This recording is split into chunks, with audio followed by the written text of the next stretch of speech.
It is the morning of January 1st, 2026, New Year's Day. While the rest of the world is waking up to a fresh calendar, recovering from celebrations and making resolutions, there is a silence deep in the Ozark National Forest that feels unnatural. We are at the Arbaugh Trailhead, Johnson County, Arkansas. It is a rugged, lonely place, a gateway to the wilderness where the cell service dies and the terrain turns unforgiving.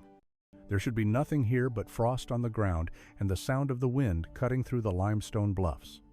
But there is something else. A vehicle, a white 2012 Mini Cooper. It sits abandoned. To a casual observer, it looks like a hiker's car, maybe someone who decided to ring in the new year on the peaks. But look closer. There is a glitch in the picture, a fracture in the logic of a normal day out. The license plates are gone, both the front and the back, removed. This isn't just a car left behind. This is a car that has been stripped of its identity. Inside the vehicle, the air is cold. The engine block is frozen solid. It has been sitting here for days, maybe longer, hidden in plain sight, while a family 500 miles away is praying for a phone call that never comes. Because this car belongs to Nicholas Collins, 22 years old. He is supposed to be in Garwin, Iowa. He is supposed to be safe at home. But Nicholas Collins is not in the car. He is not at the trailhead. He has walked into the trees. And he has left behind a trail of clues that don't make sense. A note that says everything and nothing. A phone that went silent the moment he turned the key. And a journey that crosses state lines, driven by a secret purpose that no one, not his parents, not the police, saw coming. What drives a young man to drive 500 miles into a wilderness he doesn't know, just to disappear? Did he walk into these woods to find something? Or did he come here to lose himself forever? Welcome to the Ozarks. And this is the anatomy of a silence. To understand why a white Mini Cooper ends up stripped of its plates in the mountains of Arkansas, we have to rewind the clock. We have to go back 18 days. It is December 19th, 2025. We are in Garwin, Iowa, a small, tight-knit agricultural community, the kind of place where winter settles in, hard and fast, and where everyone knows everyone's business. Nicholas Collins is 22. In the eyes of the world, he is just starting his life. He is a graduate of the local schools. He has roots here. There is no criminal record, no history of running away, no public signs of a man on the edge of a cliff. But on this Friday, something shifts. Nicholas prepares to leave his residence. He doesn't pack for a long vacation. He doesn't tell his friends he is leaving. He leaves a single piece of paper, a note. It contains 5 haunting words: going away for a while. Analyze that phrase. Going away for a while. It is a masterpiece of ambiguity. To a hopeful parent, it sounds like a break, a mental health day, a spontaneous road trip to clear his head, maybe a drive to nearby Gladbrook, just 10 miles away. But to a forensic psychologist, it reads differently. It lacks a return date. It lacks a destination. And then comes the second action, the one that turns this from a road trip into a crisis. He turns off his phone. He doesn't just silence it, he kills the connection. In 2025, our phones are our digital heartbeats. We use them for GPS, for music, for emergency calls. To power down a phone before a road trip is not an accident. It is a decision. It is what investigators call digital severance. He is cutting the cord. He is making himself invisible. Nicholas gets into his white Mini Cooper. He starts the engine, and he drives away from Garwin. The timeline begins to fracture right here. Days pass. December 20th, silence. December 22nd, the snow falls in Iowa, no word. December 25th, Christmas Day. This is the breaking point. Christmas is the one day you call home. Even if you are angry, even if you are sad, you send a text, you make a call. But the Collins family phone stays dark. The while in going away for a while has stretched too long. The Tama County Sheriff's Office is notified. They start the standard procedure. They check local hospitals. They check the roads to Gladbrook. They ping the phone, but the phone is a ghost. It hasn't shaken hands with a cell tower in a week. They are looking for a needle in a haystack. But they are looking in the wrong haystack. Because Nicholas Collins isn't in Iowa anymore, while his family waits by the window in Garwin. A machine hundreds of miles to the south has just woken up. A camera on a highway in southern Missouri captures a blur of white metal. It reads the plate. It processes the data. And suddenly, the map explodes wide open. He isn't taking a break. He is running. The digital breadcrumb in Missouri points south, like a compass needle swinging toward a magnetic pole. It points to the Ozarks. If you have never been to the Ozark National Forest, you cannot understand the density of it. It is not like the open cornfields of Iowa. It is a labyrinth. It is endless ridges of hardwood, limestone bluffs that drop hundreds of feet without warning, and hollows so deep the sun barely touches the bottom in winter. It is beautiful, and it is a perfect place to hide. It is 8:41 a.m., January 1st, 2026. A call comes into the Johnson County Sheriff's Office. A vehicle has been spotted. It is sitting at the Arbaugh Trailhead. This isn't a main tourist hub, it's remote. It's a gravel scar on the side of a mountain used by serious backpackers and hunters. The deputies arrive. The air is biting cold. They see the white Mini Cooper. And immediately, the glitch we talked about becomes the only thing that matters. The license plates are gone. Stand there with the deputy for a moment. Look at that empty bumper. If Nicholas Collins was just a hiker, if he had just driven down here to clear his head, to walk the trails and see the view, why take the plates? A lost hiker wants to be found. A lost hiker wants their car identified so rangers know they are missing. Removing the plates is a countermeasure. It is a calculated act of erasure. It buys time. It forces a deputy to get out of their cruiser, walk up to the windshield, and read the VIN number through the glass. The deputies run the VIN. It matches. This is the car. Nicholas Collins has been found, or at least his shell has. But the car is locked. It is empty. And the silence surrounding it is deafening. There are no footprints in the immediate mud, likely washed away by winter weather or frozen over. The trailhead leads into the wilderness, into the dark. The car is not a sign of life. It is a tombstone marking the start of a journey that Nicholas never intended to return from. The environment here isn't just scenery. It is a predator, and Nicholas has walked right into its mouth. The mobilization is massive. This is no longer a welfare check. This is a full-scale search and rescue operation. The jurisdictions blur. The car is in Johnson County, but the trail heads north into Newton County. Sheriff Glenn Wheeler of Newton County and the team from Johnson County don't care about borders. They care about the clock. It has been 13 days since Nicholas left home, but only hours since the car was found. The hope is fragile, but it is there. Maybe he is hurt. Maybe he is huddled in a cave, waiting for the sound of a helicopter. They throw everything at the mountain. Arkansas State Police deploy their emergency response team. Drones buzz over the canopy, looking for a flash of color in the gray woods. K-9 units tracking dogs and cadaver dogs are brought to the car. But here is the frustration. Here is where the reality of the timeline hits you in the gut. The dogs are trying to track a scent that is 2 weeks old. Imagine trying to smell a whisper from 14 days ago. The weather has rained, frozen, and thawed since Nicholas parked that car. The scent trail is fractured, and the terrain fights back. Sheriff Tom Hughes describes it as very rugged. That is police speak for hell on earth. These aren't walking paths. These are steep inclines, slick with ice and dead leaves.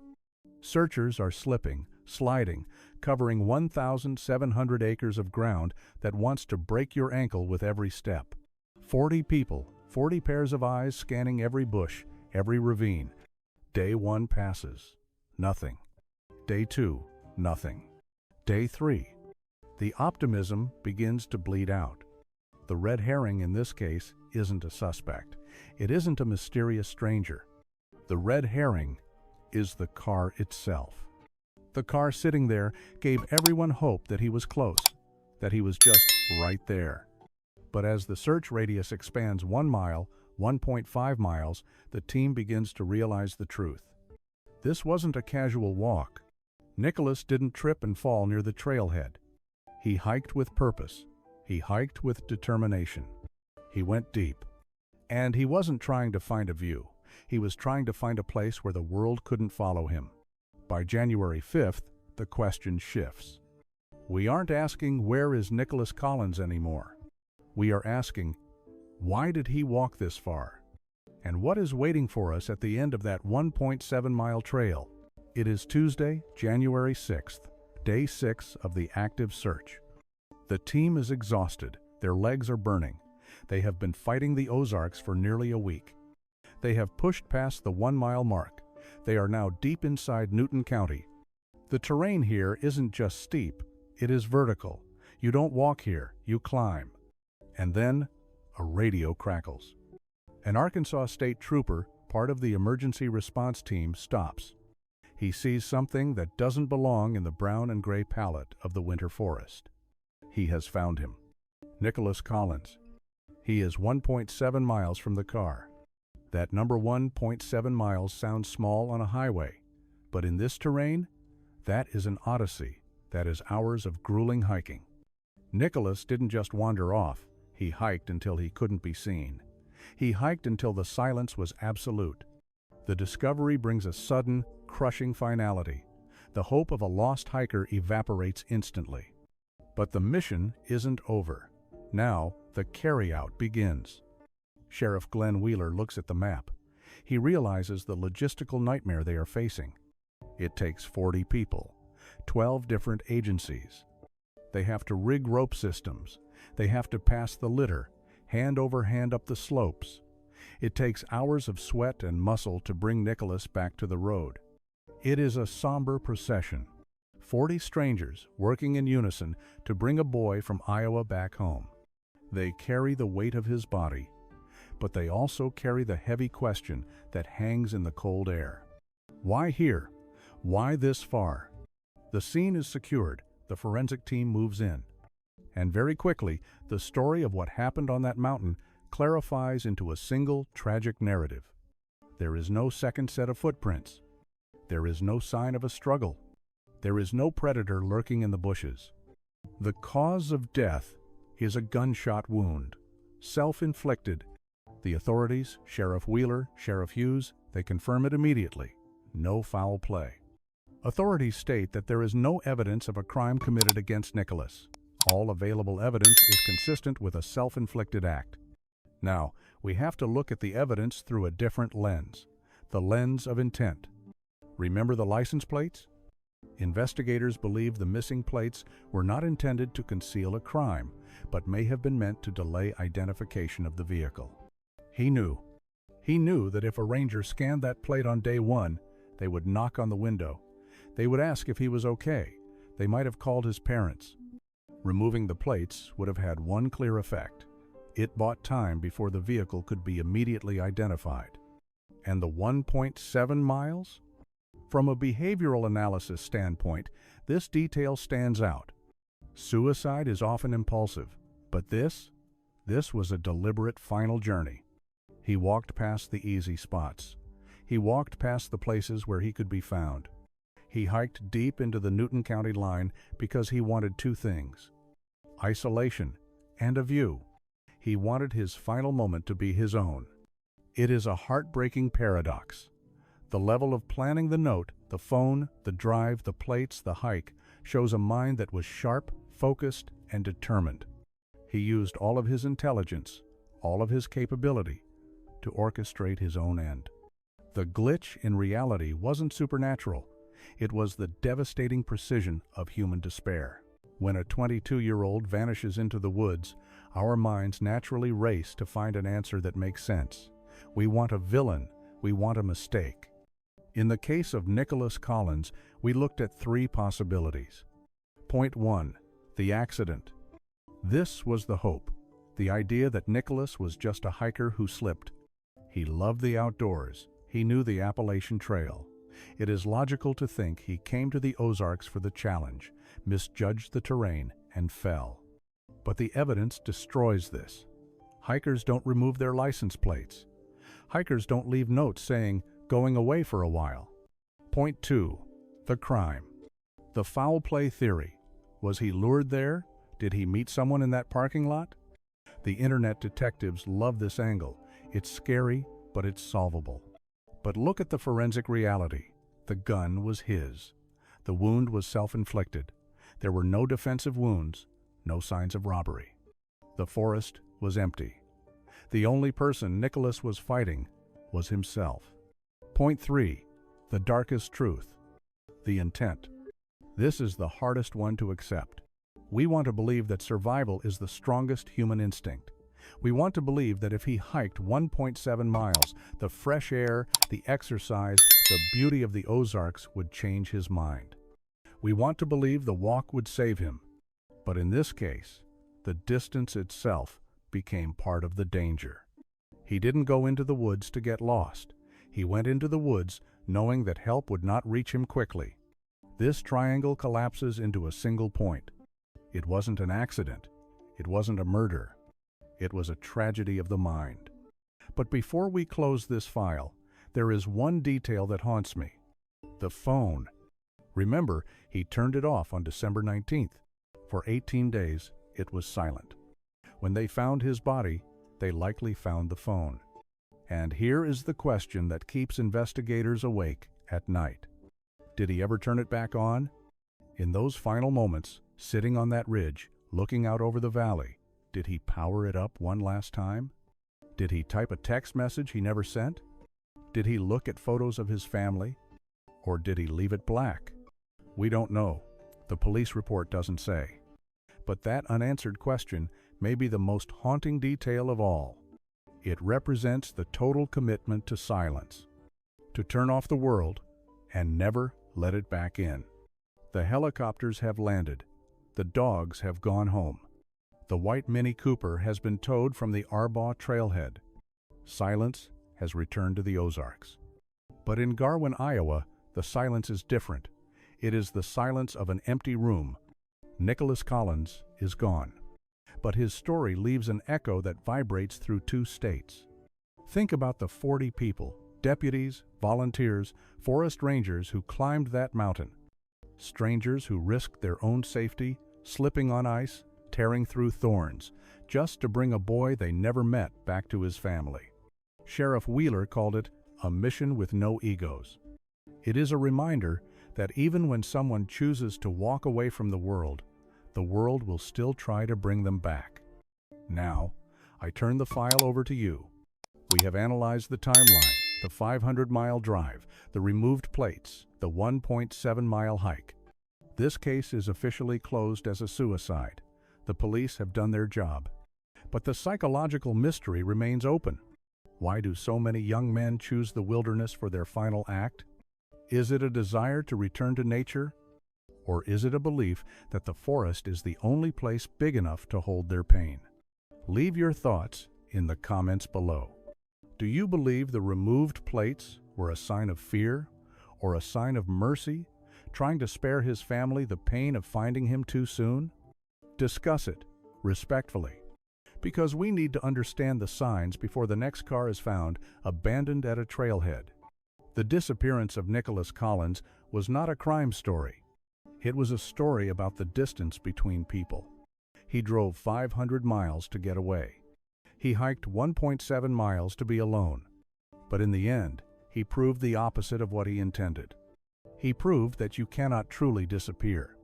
Because when you walk into the dark, 40 people will light torches and follow you. When you turn off your phone, 1,000 satellites will look for your car. And when you try to erase your identity, a community will scream your name. Nicholas Collins went to the mountain to find silence, but his legacy is that he was heard. He is part of the geology now. resting in the high places. And the mountain keeps its secrets.